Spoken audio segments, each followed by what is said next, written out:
My name is Marcia, and I am 58 years old. For 30 years, I dreamed of the day my son would get married. I spent nearly $40,000 to make his wedding perfect. Every detail was planned with love, but I never imagined I would be thrown out of my own son's wedding. The bride screamed those words at me in front of 300 guests. What she did not know was that I had paid for everything, and what happened next changed all of our lives forever. Before I share what happened, let me know where you are watching from today. Drop a comment below with your location. If you have ever been humiliated in front of a crowd by someone you tried to love, you will understand this story deeply. Please hit that like button and subscribe to this channel. Now let me take you back to where it all began. My husband Gerald died in a car accident 20 years ago. Tyler was only 8 years old at the time. I still remember the night the police officer knocked on our door. Tyler was in his pajamas, holding a toy truck his father had given him for his birthday just 2 weeks before. When I told him that Daddy was not coming home anymore, he did not cry at first. He just stood there looking at me with those big brown eyes, trying to understand words that no child should ever have to hear. The crying came later. It came in the middle of the night when Tyler would wake up screaming for his father. It came during breakfast when he would set an extra plate at the table out of habit. It came at his school events when he would look into the crowd, searching for a face that would never be there again. Those were the darkest days of my life, but I made a decision during that time. I would not remarry. I would dedicate everything I had to raising my son. I opened a small bakery and named it Gerald's Sweet Memory. It was my way of keeping my husband alive in our daily lives. Every morning I woke up at 4 o'clock to prepare the dough. By 6, the first batch of bread was ready. Tyler would come downstairs in his school uniform, and we would have breakfast together before I drove him to school. After school, he would sit in the corner of the bakery doing homework while I served customers. That was our routine for years. I attended every single one of Tyler's baseball games.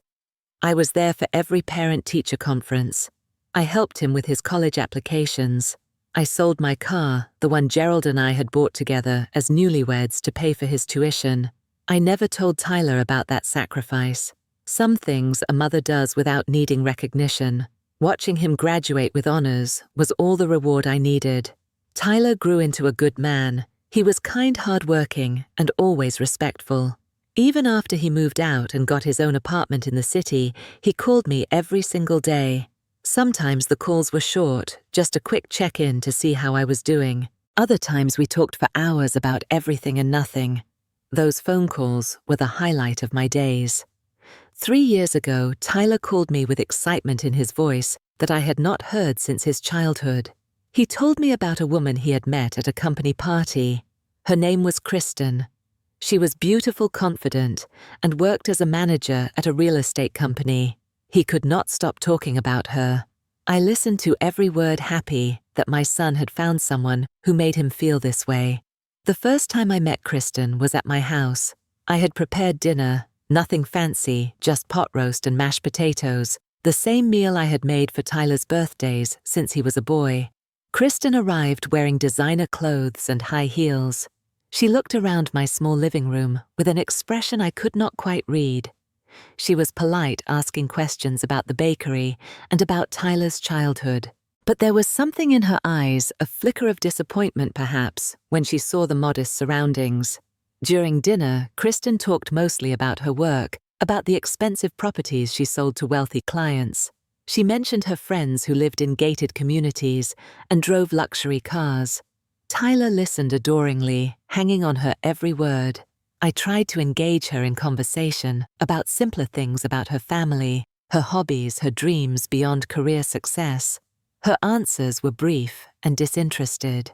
Over the following months, Kristen came to dinner several times.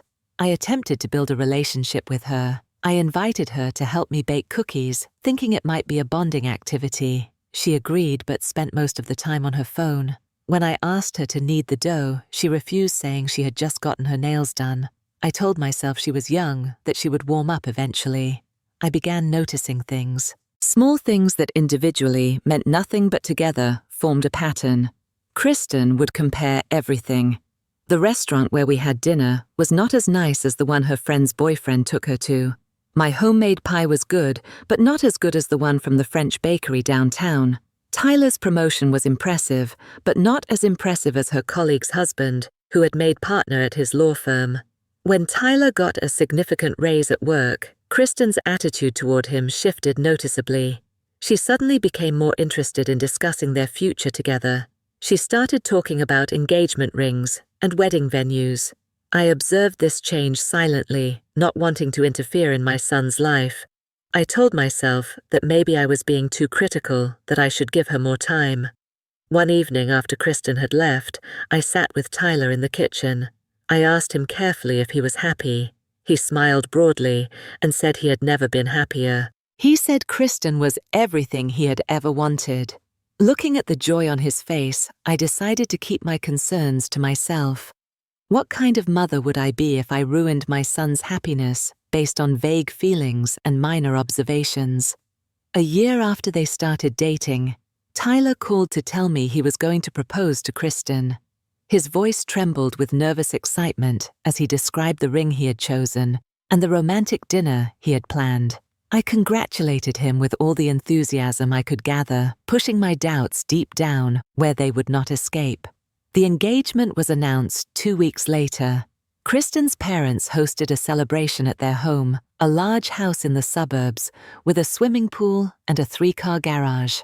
I arrived with a bottle of champagne and a gift, a family recipe book that had been passed down through 4 generations of women in my family.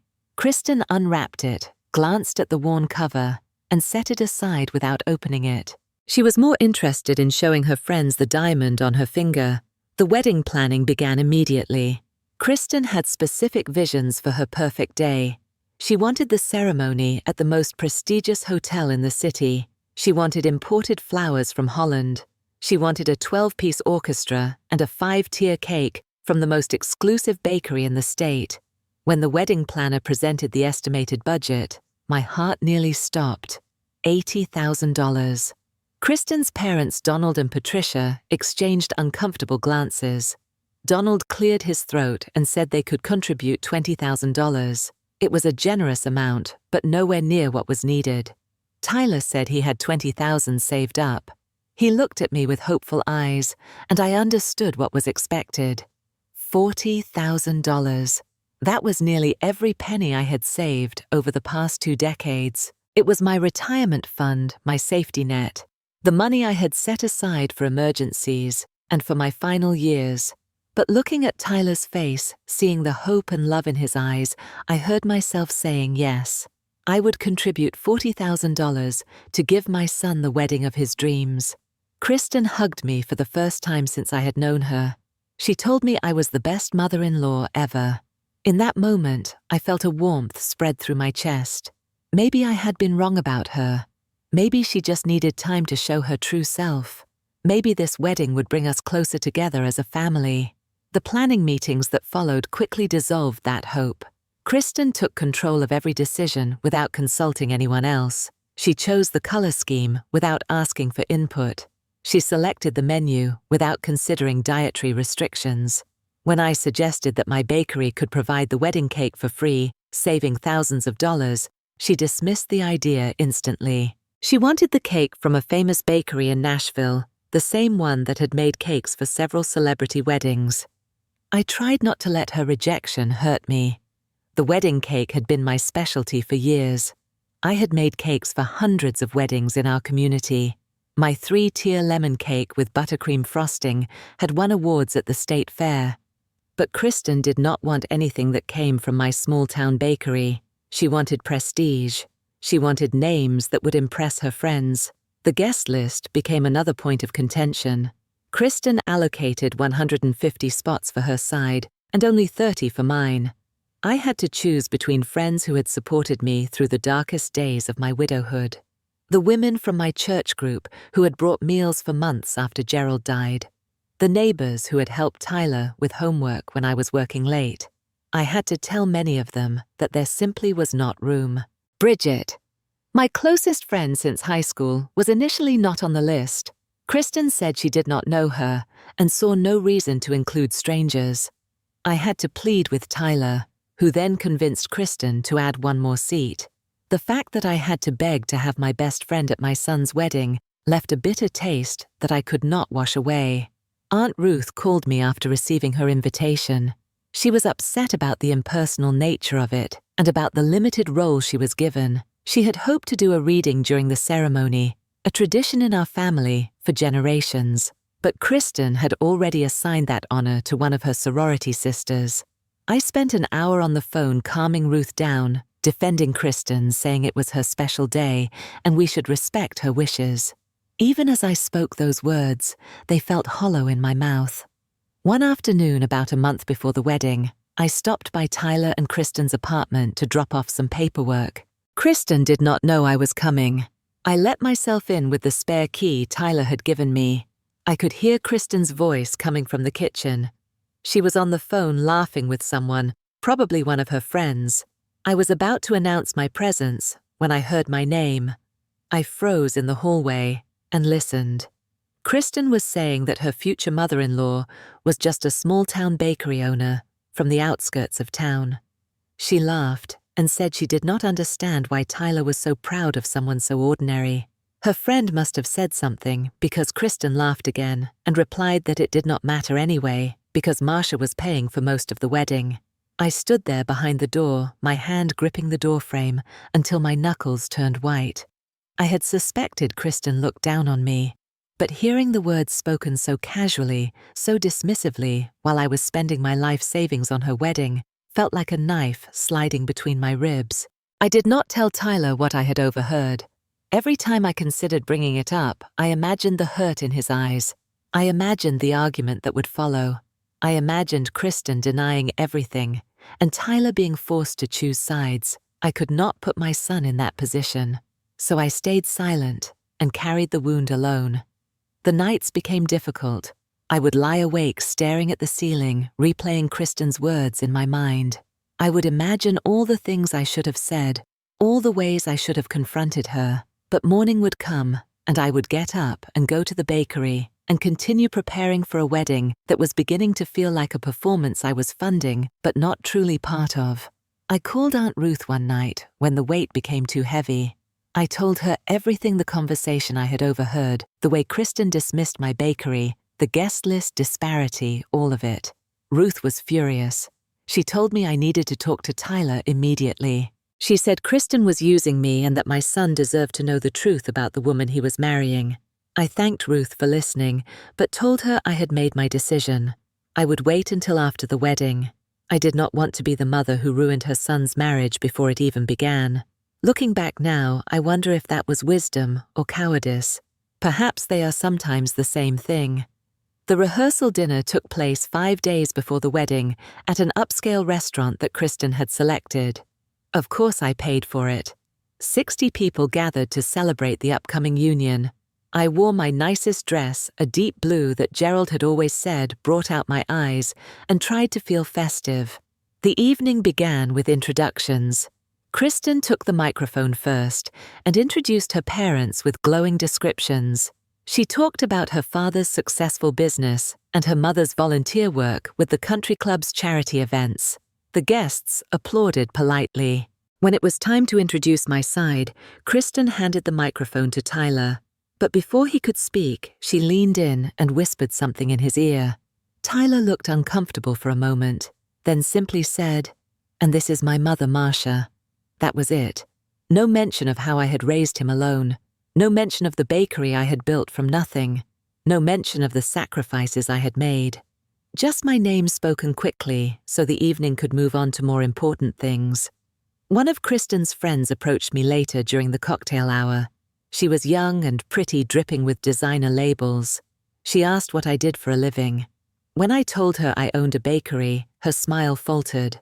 "Oh," she said, "how quaint." Then she excused herself to get another drink and never spoke to me again. I found myself standing alone by the window, watching the sunset paint the sky in shades of orange and pink. Patricia, Kristen's mother, appeared beside me. She was a quiet woman who rarely spoke during family gatherings, but that evening she surprised me. She apologized for her daughter. She said Kristen had always been strong-willed, that they had given her too much growing up, and perhaps not taught her enough about humility. Patricia admitted she had tried to talk to Kristen about her behavior, but that her daughter did not listen. She squeezed my hand and told me she knew I was a good person. She asked me to be patient. I appreciated Patricia's kindness, but her words did not erase the hurt. Being patient was exactly what I had been doing. I had been patient while my savings drained away. I had been patient while my contributions were overlooked. I had been patient while my friends were excluded and my family traditions were ignored. I was beginning to wonder how much more patience I had left. That night, I returned home alone. Tyler stayed behind with Kristen to finalize some details with the venue. I walked into my empty house and sat in the darkness of the living room for a long time. The house that Gerald and I had bought together, the house where Tyler took his first steps. The house that held 3 decades of memories felt very quiet. I went to my closet and took out the dress I had bought for the wedding. It was a soft green, elegant, but not attention-seeking. I had saved for 3 months to afford it. I held it up against myself in the mirror and tried to imagine standing in the front row, watching my son say his vows. I tried to imagine smiling and clapping and being happy. Instead, I cried.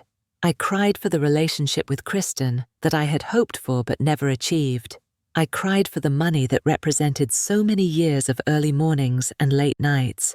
I cried for Gerald, who should have been there to walk beside me.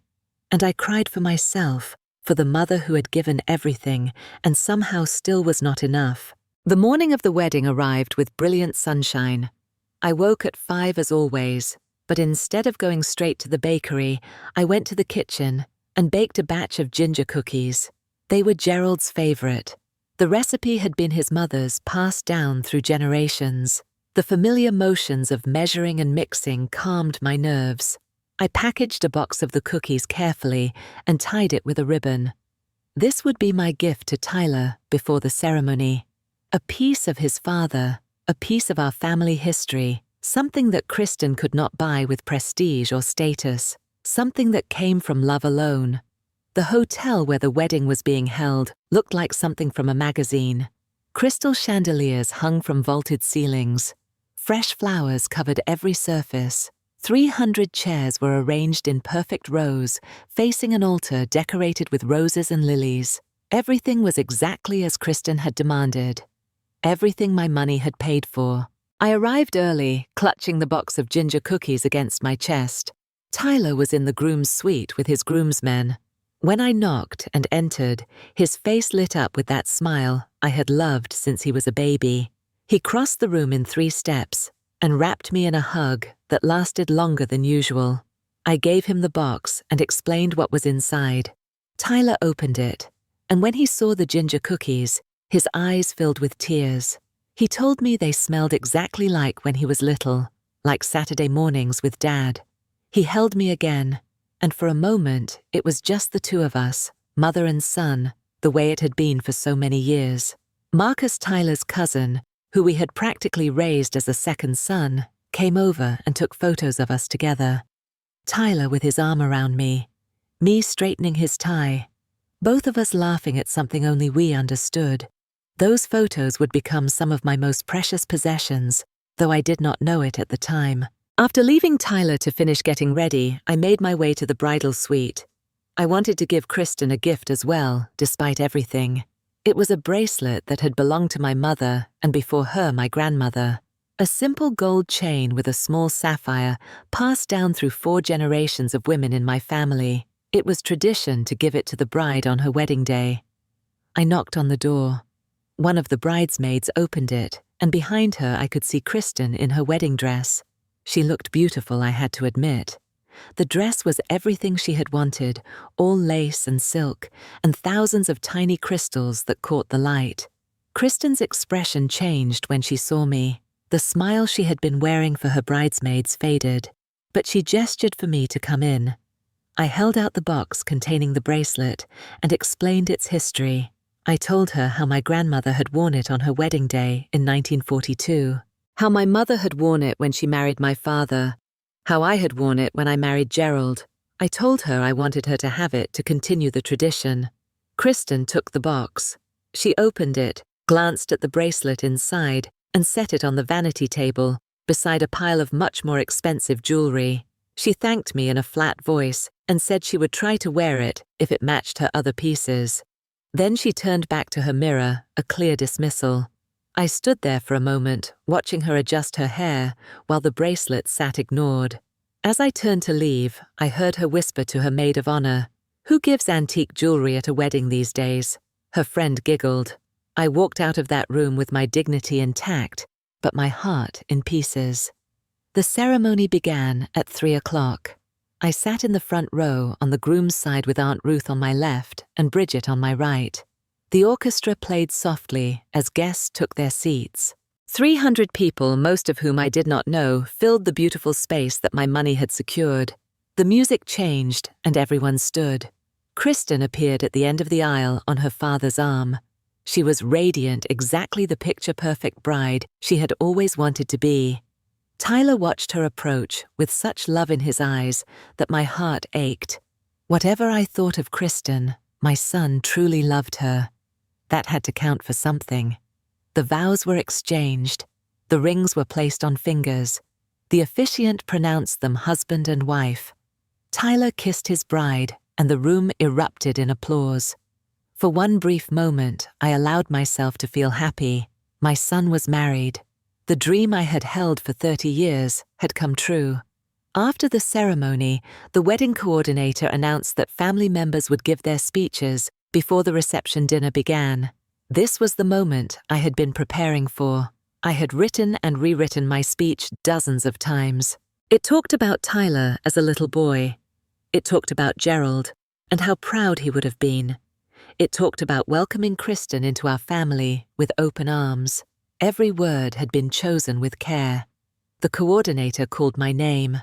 I stood up, smoothing my dress, and began walking toward the small stage where a microphone waited. My notes were folded in my hand. My heart was pounding, but I felt ready. I was halfway up the aisle when Kristen suddenly rose from her seat at the head table. She moved quickly, intercepting me before I could reach the stage. Her hand closed around my arm, stopping me in my tracks. Her voice was loud enough for the microphone to pick up, loud enough for 300 guests to hear clearly. She said I did not agree to this. She said I did not want her speaking. I was stunned. I asked her what she meant. This was tradition. The mother of the groom always gave a speech. Kristen's face contorted into something I had never seen before. All the politeness she had maintained over the years fell away like a mask being torn off. She screamed at me, her voice echoing through the silent ballroom. "Get out! You do not belong here. This wedding does not need you. You are just the person who paid the bills." 300 people sat frozen in their seats. I could feel every pair of eyes on me. I could hear someone gasp. I could see phones being raised to record the spectacle. I turned to look at Tyler, my son, the boy I had raised alone, the man I had sacrificed everything for. He was standing behind Kristen, his face pale as paper. I waited for him to say something, to defend me, to tell his wife that she was wrong, to remind her that I was his mother. He said nothing. The silence stretched into eternity.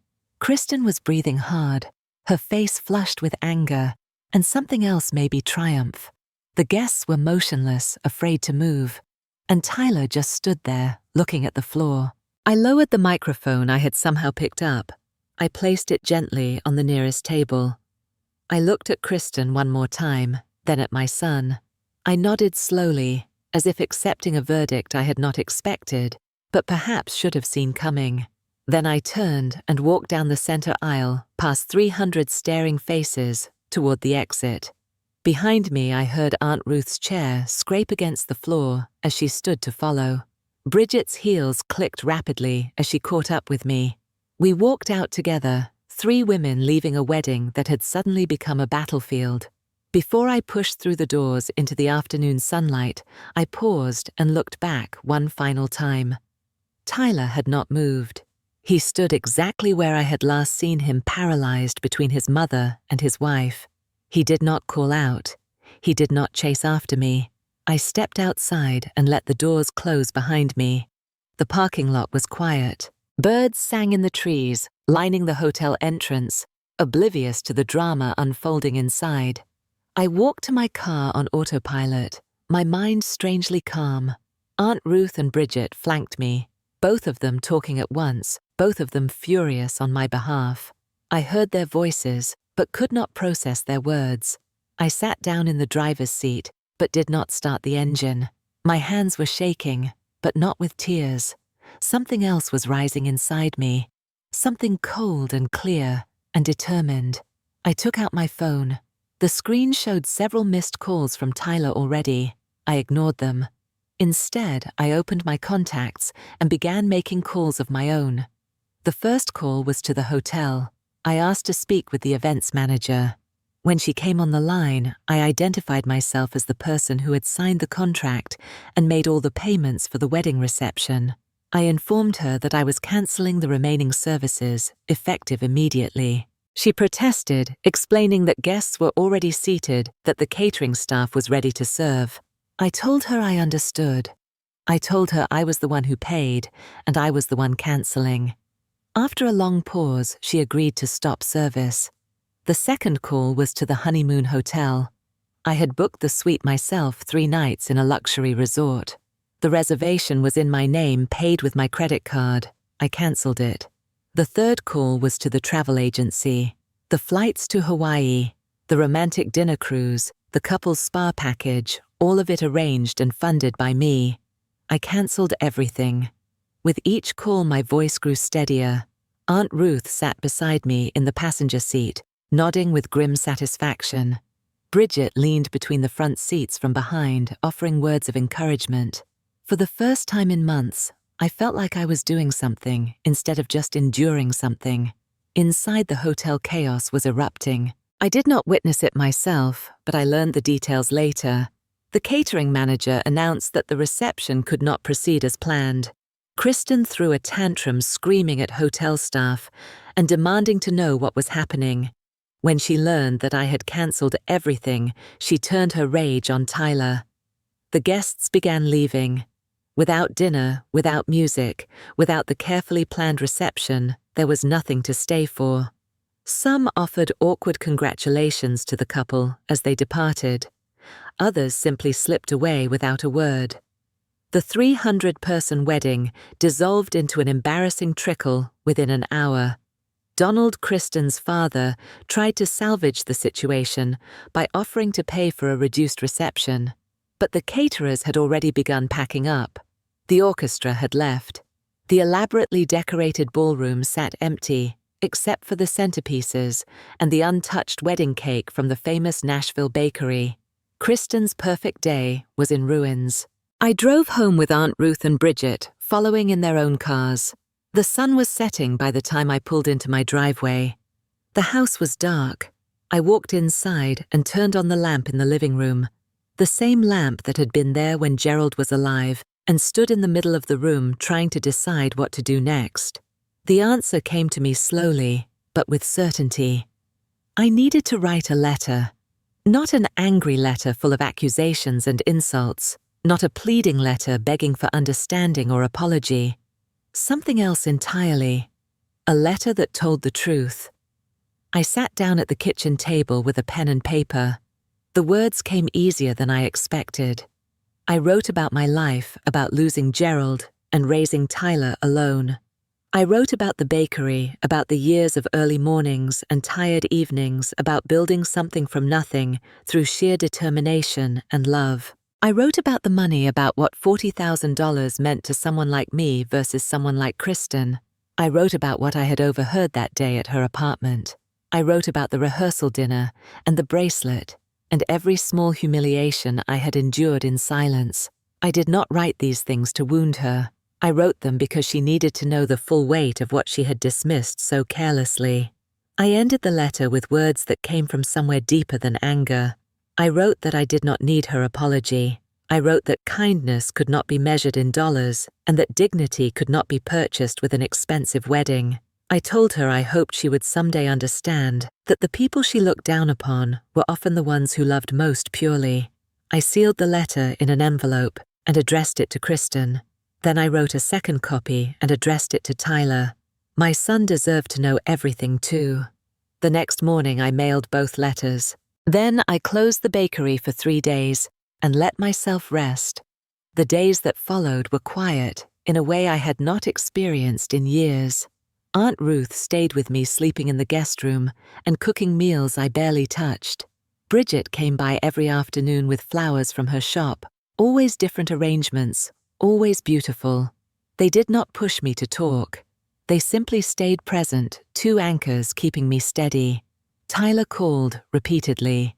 His messages started apologetic and confused, then became pleading, then eventually went silent. I did not answer. I was not ready. I needed to process what had happened before I could face my son. On the 4th day, I reopened the bakery. My regular customers came in as usual, buying bread and pastries, chatting about weather and grandchildren and local news. Nobody mentioned the wedding. Word had spread through our small community, as it always did, but these people knew me well enough to give me space. Their normalcy was a gift. One customer, an elderly man named Walter, who had been buying my rye bread every Tuesday for 15 years, paused at the counter before leaving. He looked at me with kind eyes and said simply that I was a good woman and that good women eventually find their peace. Then he patted my hand and walked out. I cried after he left, but they were healing tears. I started writing in a journal, something I had not done since Tyler was a teenager. I wrote about my feelings, my fears, my regrets. I wrote about Gerald and how much I missed having a partner to share burdens with. I wrote about the wedding and about Kristen's words and about Tyler's silence. Writing helped me organize the chaos inside my head into something I could examine and eventually understand. The anger faded gradually. It did not disappear, but it softened into something less sharp. I realized that staying angry at Kristen would only hurt myself. She was who she was. I could not change her. I could only control how I responded to her actions. I did not forgive her. Forgiveness felt too simple a word for something so complicated. But I released her from the constant presence she had occupied in my thoughts. I stopped replaying her words. I stopped imagining different outcomes. I let her go, not for her benefit, but for my own. Tyler appeared at the bakery on the 4th day after the wedding. I was cleaning the display case when I heard the bell above the door ring. I looked up and saw my son standing there, looking like he had not slept or eaten properly in days. Neither of us moved at first. The counter stood between us like a barrier neither wanted to cross. Tyler's eyes were red. His clothes were wrinkled. He looked nothing like the confident groom who had stood at the altar just days earlier. He asked if we could talk. His voice cracked on the last word. I put down my cleaning cloth and nodded, but I did not come around the counter to hug him as I normally would. I stayed where I was and waited for him to speak. Tyler told me he had read my letter. He said he had read it many times alone in a hotel room he had checked into after leaving the wedding venue. He said the words had broken him open in ways he had not expected. He said he was sorry. I asked him what specifically he was sorry for. The question surprised him. He stumbled over his response, saying he was sorry for not defending me, for not stopping Kristen, for not being the son I deserved. I listened without interrupting. When he finished, I asked another question. Had he known how Kristen truly felt about me? Tyler's face crumbled. He admitted he had seen signs. Kristen had made comments about my background, about the bakery, about our modest life. He had dismissed them as superficial complaints. He had told himself she would change once she got to know me better. He had chosen to believe the best about the woman he loved rather than confront uncomfortable truths. I told him I understood that impulse. I told him I had done the same thing myself, ignoring warnings because I wanted him to be happy. We had both sacrificed honesty for the sake of peace, and we had both paid the price. Tyler broke down completely then. He cried like he had not cried since he was a child, shoulders heaving with sobs that seemed to come from somewhere deep and long buried. I watched my grown son weep and felt my own walls beginning to crack. I came around the counter finally. I put my arms around him and held him the way I had held him 20 years ago when his father died. Some things do not change, no matter how old we get. A mother's embrace will always be a mother's embrace. When the tears subsided, Tyler told me more. After the wedding fell apart, Kristen had blamed everyone except herself. She blamed me for humiliating her. She blamed Tyler for not controlling his mother. She blamed her parents for not stepping in sooner. She had raged and screamed and eventually demanded that Tyler cut me out of his life completely. Tyler had refused. For the first time in their relationship, he had stood up to her. He told her that I was his mother and that he would not abandon me. Kristen issued an ultimatum. Her or me. Tyler chose me. The weeks that followed brought slow healing. Tyler moved into a small apartment near the bakery. He came by every evening after work to help me clean up and close for the night. We talked during those quiet hours, rebuilding the connection that had frayed during his relationship with Kristen.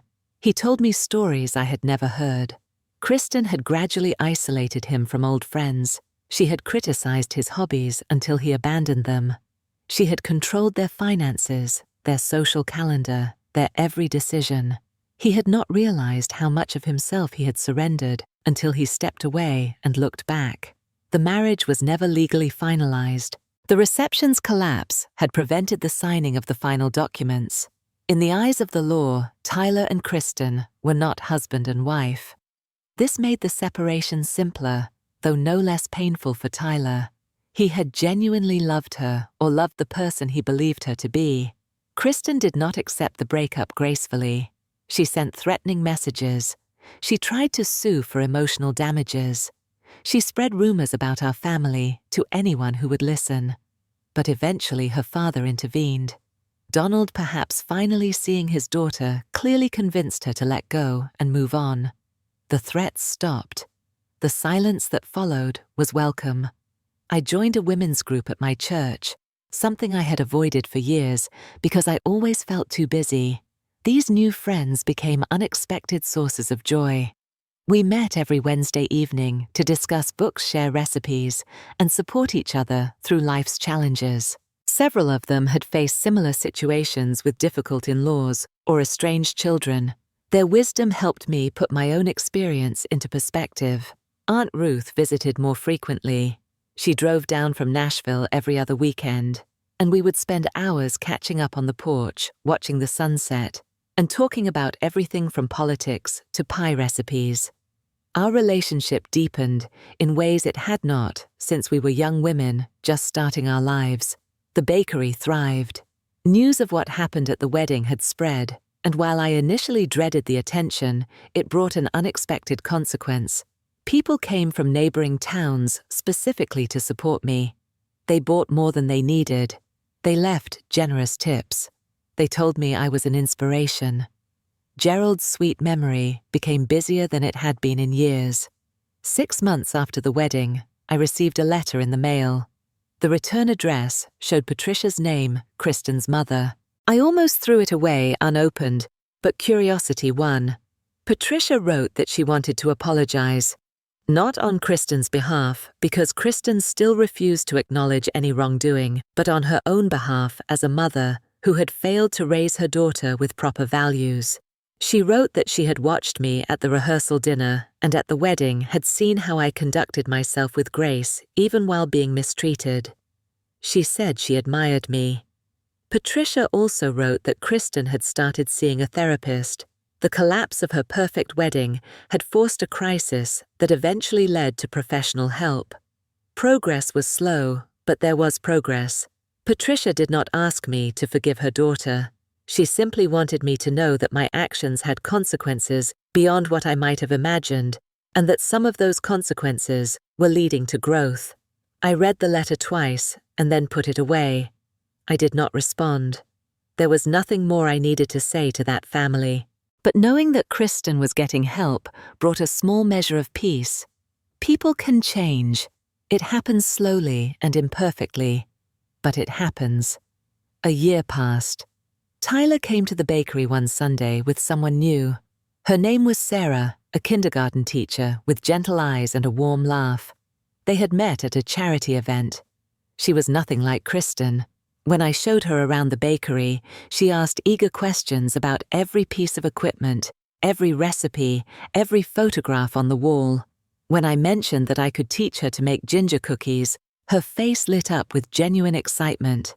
I watched Tyler, watching Sarah, and I saw something different in his expression than what I had seen with Kristen. It was calmer, steadier, more certain. He was not infatuated with an image. He was in love with a person. Thanksgiving that year was small but full. Tyler and Sarah came. Aunt Ruth drove down from Nashville. Bridget joined us with her husband. We crowded around my dining table, the same table where Tyler had eaten breakfast as a child, and shared a meal I had cooked myself. No catering, no fancy restaurant, just family and friends and food made with love. After dinner, Sarah asked if I would teach her the ginger cookie recipe. We spent 2 hours in the kitchen together, flour dusting our aprons, laughter filling the room. Tyler sat at the counter, watching us, his eyes suspiciously bright. Before they left that night, Sarah hugged me and thanked me for welcoming her. It was a simple gesture, the kind Kristen never offered genuinely, and it meant everything.